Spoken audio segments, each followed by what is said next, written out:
Oh, hello, this is Tak Chung from Walk with Tak. Welcome to our YouTube channel. If you enjoyed this video, please like, subscribe, and share. Please feel free to write me at walkwithtak@gmail.com if you have any question regarding to this video or any other videos that I have posted in the past. If you have any videos that you would like me to make, please let me know.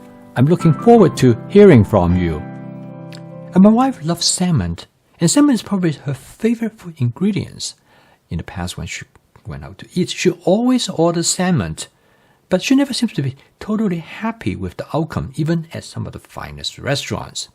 So I decided I'm going to cook salmon for her, and I'm going to cook it specifically the way how she likes it. Now, the salmon that she enjoys most is a salmon known as the cold hot salmon, and I usually purchase about 1.5 pounds when they go on sale. Now, salmon is expensive.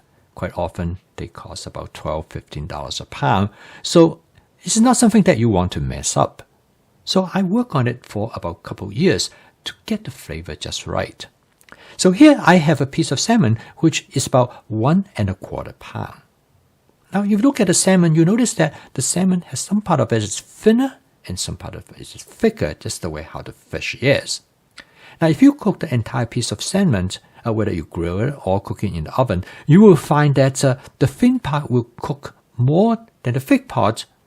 And sometimes when the thick part is cooked right, the thin part will be overcooked. So the approach I did is that I will cut it up into smaller pieces. So there's the advantage that now I can control how to cook each of the pieces. Now, this is a distinct advantage because now I can cook each piece of the salmon to just the exact doneness. But there's also another advantage, is speed. When I cut up the salmon into smaller pieces, they cook much faster.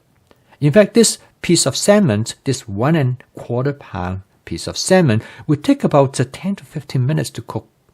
But if I cut it up, it will only take about 2 to 3 minutes. So you can save time.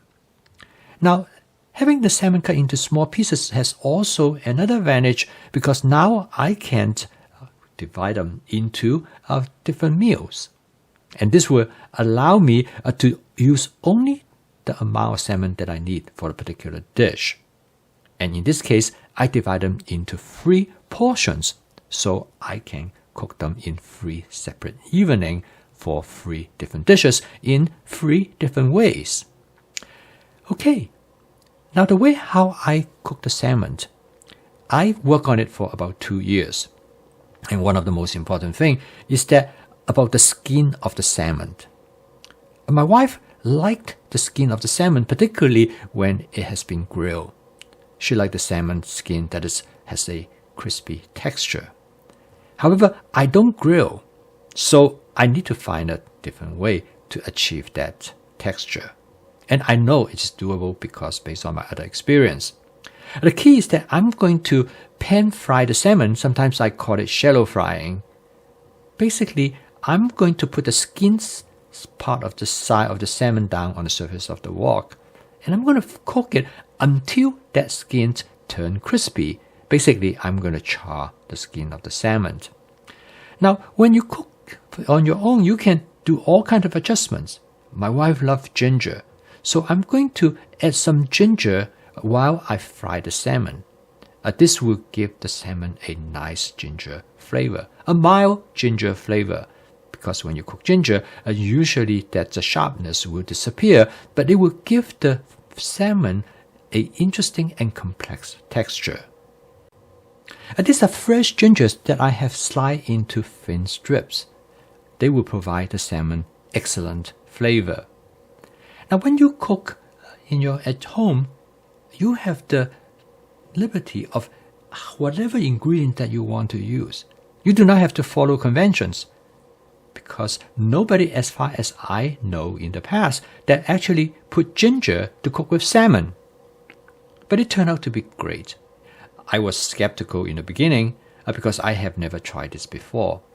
But since my wife loves ginger, and I realized that the ginger flavor will make her very happy. And her happiness is the goal of my cooking. So I'm going to add ginger to it. And it turned out to be actually really great. Now, when you fry the salmon like this, you notice that the salmon will cook from the bottom up. And what happened is that the skin of the salmon will be fried. And the nice thing about the skin of the salmon is because it has a lot of oil underneath it, and basically it's just like frying potato chips. When you fry the skin of the salmon, you actually drive the oil out of the skin. Now, most people do not like salmon skin because they are oily and they have that oily taste, and sometimes they also taste a little bit fishy.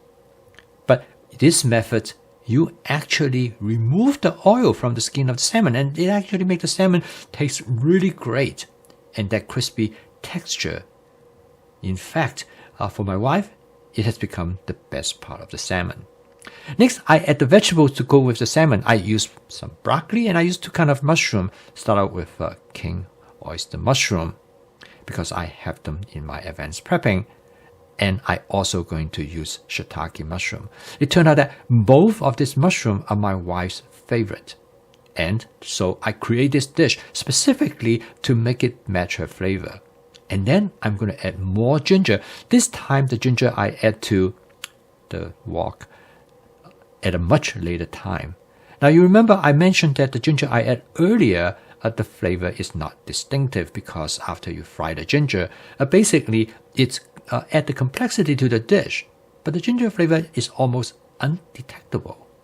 Now, if you add a ginger at a later point, the ginger will remain intact. So when you bite into it, you will get a really nice ginger flavor. If you like ginger and you want your dish to have that distinct ginger flavor, this is how you're going to do it. Now, fish are well known to break apart when you stir them. Now, but you notice that the salmon did not fall apart. The reason is that because when I fry them, the heat actually sealed the salmon and prevent it from falling apart. So using this method, you not only create the texture you want with the skin of the salmon, but you also able to keep the salmon pieces together. And my goal is that to create salmon that is moist and tender. I'm going to season this dish very lightly because it has already great flavor. So I'm going to start out with some Shaoxing cooking wine.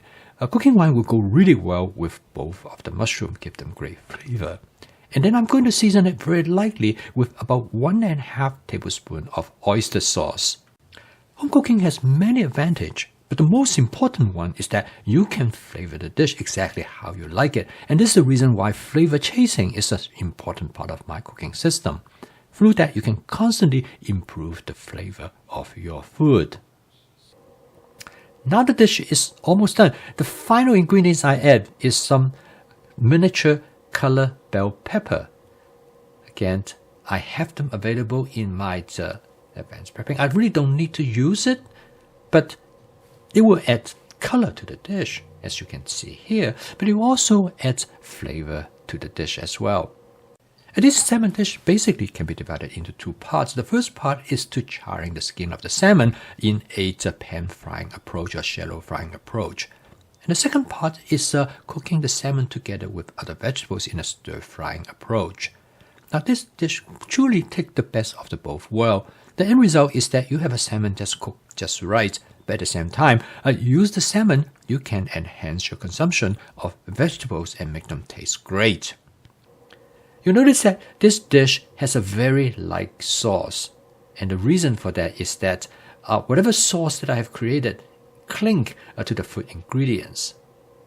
Also, is that if you make too much of a sauce, it will overwhelm the natural flavor of the food ingredients. And if you want to taste the natural flavor of the food ingredients, such in this case, the salmon, the mushroom, and the ginger, you should keep the sauce as light as possible. So this dish actually is tailor specific for my wife from every aspect, from how to cook the salmon to create a crispy texture, the type of ingredients that I use, such as the ginger, the two different kind of mushrooms she really enjoy, and broccoli. I like broccoli. She doesn't mind it, so it works out okay. Okay, now the dish is done. So the final step is that I'm going to garnish the dish with some scallions. Adding the scallion to the dish is a small detail, but as my friend Jorge always said, that detail is important. Cooking is all about finesse. By attending to small details, that will make you a better cook. So quite often is that I always have fresh scallions on hand that I can use for garnish my dishes. But it is also important that small details should not be overwhelmed and create too much work that you lose your efficiency. Because if you are not efficient in your home cooking, you probably will not cook because there's too many other alternatives available in fast and ultra-processed foods. However, add small details will make the food taste better and you're more interested.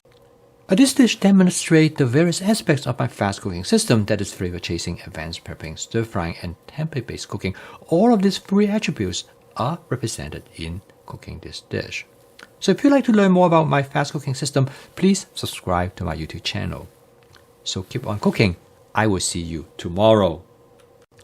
I went for a walk each morning for about 2 miles to catch the sunrise. Yesterday, the sunrise was truly spectacular.